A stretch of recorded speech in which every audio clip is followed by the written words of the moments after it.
hello YouTube, and welcome back to my channel. Today, Nick, Marta, and I are on our way to go fishing. It's a beautiful, beautiful day. We just went to the fly shop and bought a bunch of stuff and are headed to our spot. And it's a little bit of a drive, so while we are driving, I'm going to do an Instagram Q&A. I actually posted a photo asking you guys for questions whenever Nick and I were on our way to pick Marta up from the airport, but we ended up not filming it then. We're filming it now. That is besides the point. Let's jump right in. If you could live anywhere in the world, where would it be and why? I think if I could live anywhere, it would have to be somewhere that there is a lot of access to the outdoors. And I don't know where it is yet because I haven't done that much traveling. I've seen a decent amount of the United States, but there's just so much left to explore. So I don't know where it would be, but it would be somewhere that there's a lot of untouched, beautiful land. What is your favorite meal? This is difficult. My favorite meal is probably cupcakes because Nick has been making fun of me because I've been eating multiple cupcakes a day, which is why I'm packing on the pounds. And cupcakes. My brother and I are wanting to do a DIY elk hunt on public land next year. What are some tips on choosing land to hunt? My best tips for choosing public land is to look at the Fish and Game website of the state that you are planning on hunting. That will be a huge resource for you to start to find pieces of public land. And I also would recommend looking into resources like Onyx Maps or GoHunt.com. Give any others? Nick says Randy Newberg has a lot of good information as well. But I think step one would be looking at the Fish and Game website of the state that you're going to hunt. Do you pour your cereal or milk first? I pour my cereal and then I pour chocolate protein powder into my milk and I shake that up and then I pour that over my cereal. So it's like chocolate milk cereal with protein. And that's for every kind of cereal. As a female, what has been your biggest challenge navigating your way through the world of hunting? I think my biggest challenge navigating through the world of hunting has really come from the initial stages of being a brand new hunter. I don't think that there's been any challenges specifically female related, but just being new and not knowing where to get advice or where to get information and not really sure where you fit in. I guess that has been the hardest, or was, I would say, the hardest part. But how I've overcome that is really just being comfortable with being inexperienced and new and loving the process of learning. That's been the best thing for me. Are you a true Pittsburgh Steelers fan? Also, would you ever consider traveling to hunt big New Mexico bulls on the Gila National Forest? So, am I a true Steelers fan? I root for the Steelers, but I would say I'm not a football fan, if that makes sense. I root for the Steelers because I'm from Pittsburgh and it's a cool community of people who, just like to have a good time, and I'm up for a good time, but I don't actually watch football unless like Nick or my family puts it on. And yes, I would absolutely consider traveling to New Mexico to hunt bulls in the Gila National Forest. I've never been to the Gila National Forest, but I'm sure it is a gorgeous place. I'm sure you've answered this 1,000 times, but what is your favorite camo? I wear First Light. I love First Light, and Cypher and Fusion are my two go-to. I do have some ASAT as well. What style Hoyt are you shooting? I'm looking at getting my wife one for Christmas. So currently I'm shooting a Matthews Avail, but the first bow that I ever bought was a Hoyt Ignite, and that is a junior bow, so it has a wide range of adjustability in terms of its draw lengths and draw weights. So not like Hoyt isn't the only brand that makes that kind of bow. I know Diamond makes a bow like that. I'm sure Matthews and all of the other bow brands do as well, but my recommendation would be to look for a junior bow that has a wide range. It was the perfect bow to learn on, and I recommend that thing to anyone starting out, especially. Did you attend college, and if so, what did you study? Yes, I attended the University of Pittsburgh, and I studied emergency medicine. So I have a bachelor's degree in emergency medicine, and I worked as an EMT and then a paramedic for a long time. Not a long time, but junior and senior year, and taught CPR classes as well. Do you have a favorite hunting boots or tips on finding the best ladies hunting boots?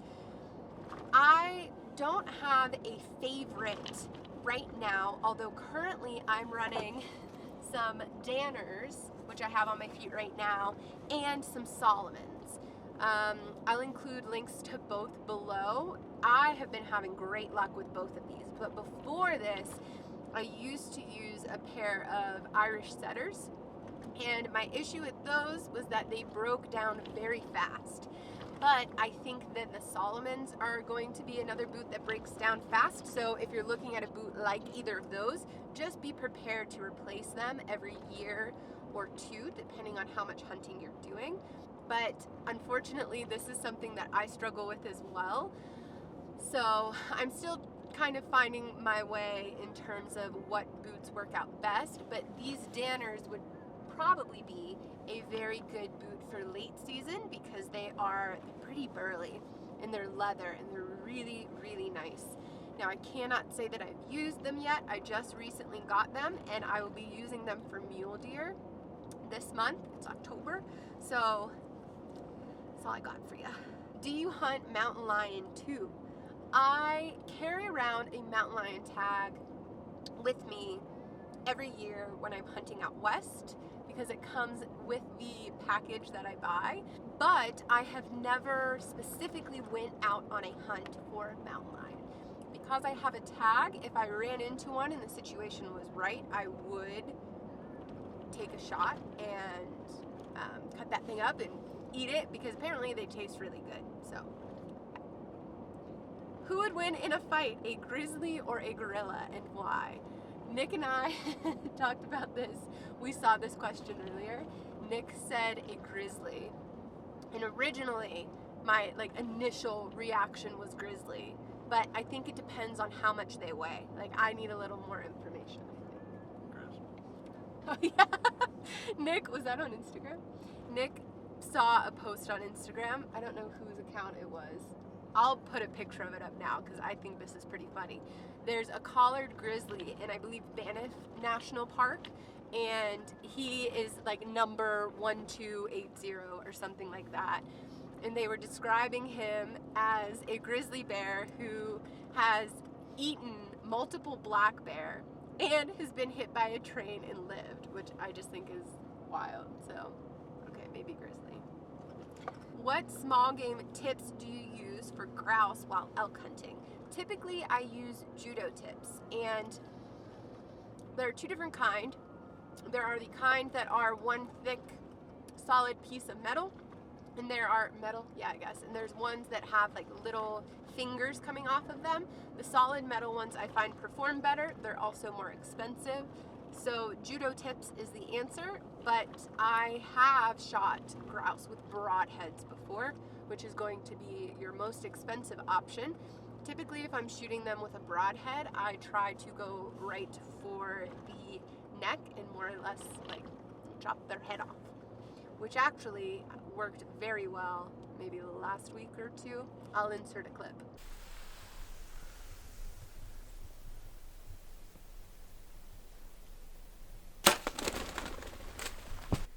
Right where I wanted them. That is awesome. Pretty much took half its neck off. Have you ever thought about hunting in New Mexico? Yes, I have thought about it, but not actionably yet, or not seriously yet. I have considered hunting in New Mexico, and I would love to, but I haven't yet. We're gonna be on some rough roads, so I might have to like hold you guys up or something.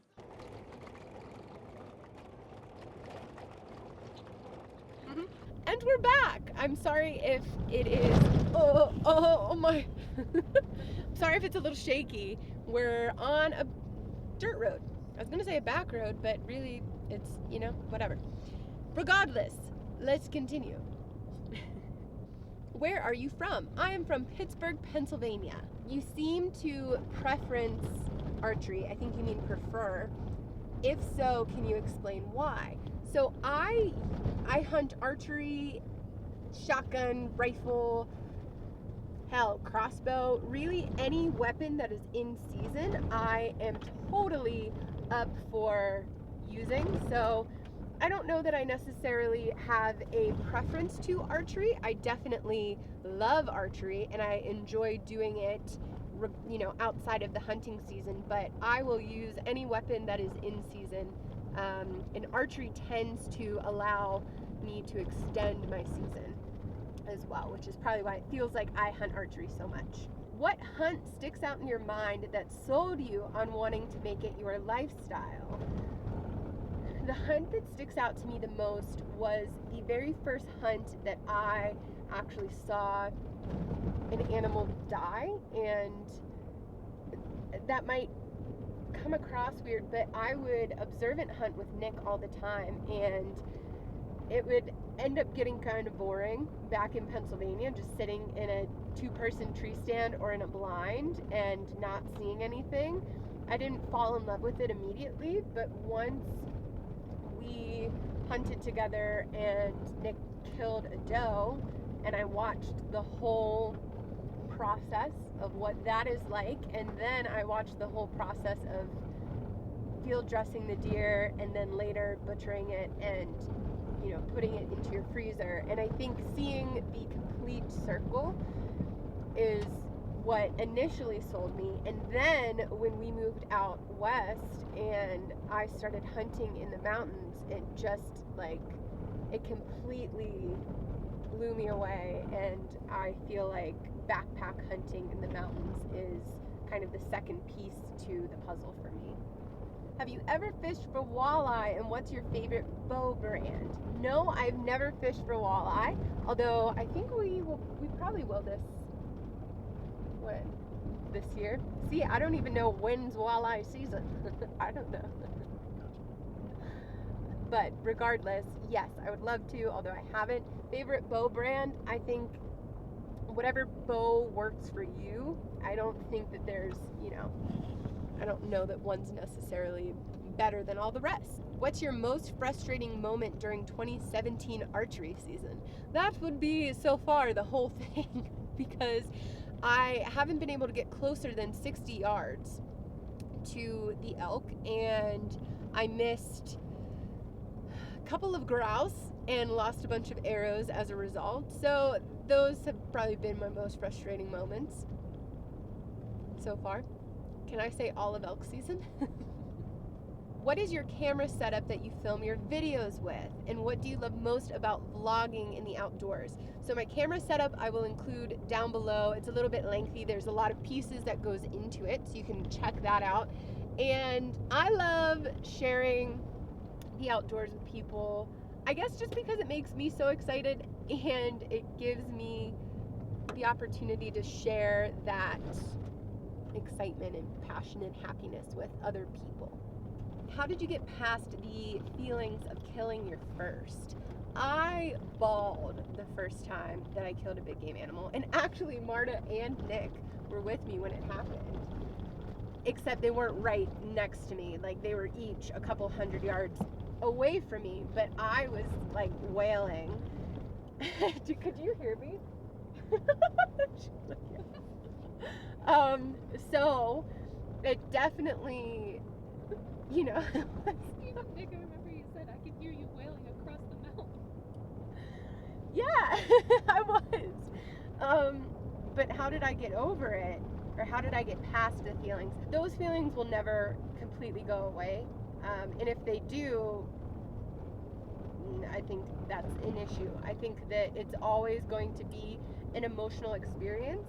Even the other week when I killed a grouse, I was like shaking after it happened. And I think that no matter what, you will always have those kinds of feelings. But I think what has helped me the most is just being part of the whole process after. Like, I am the one who killed that grouse, and then I cut him open and took all the meat that I then cooked and consumed. So it's... Should I fish in this? Sure.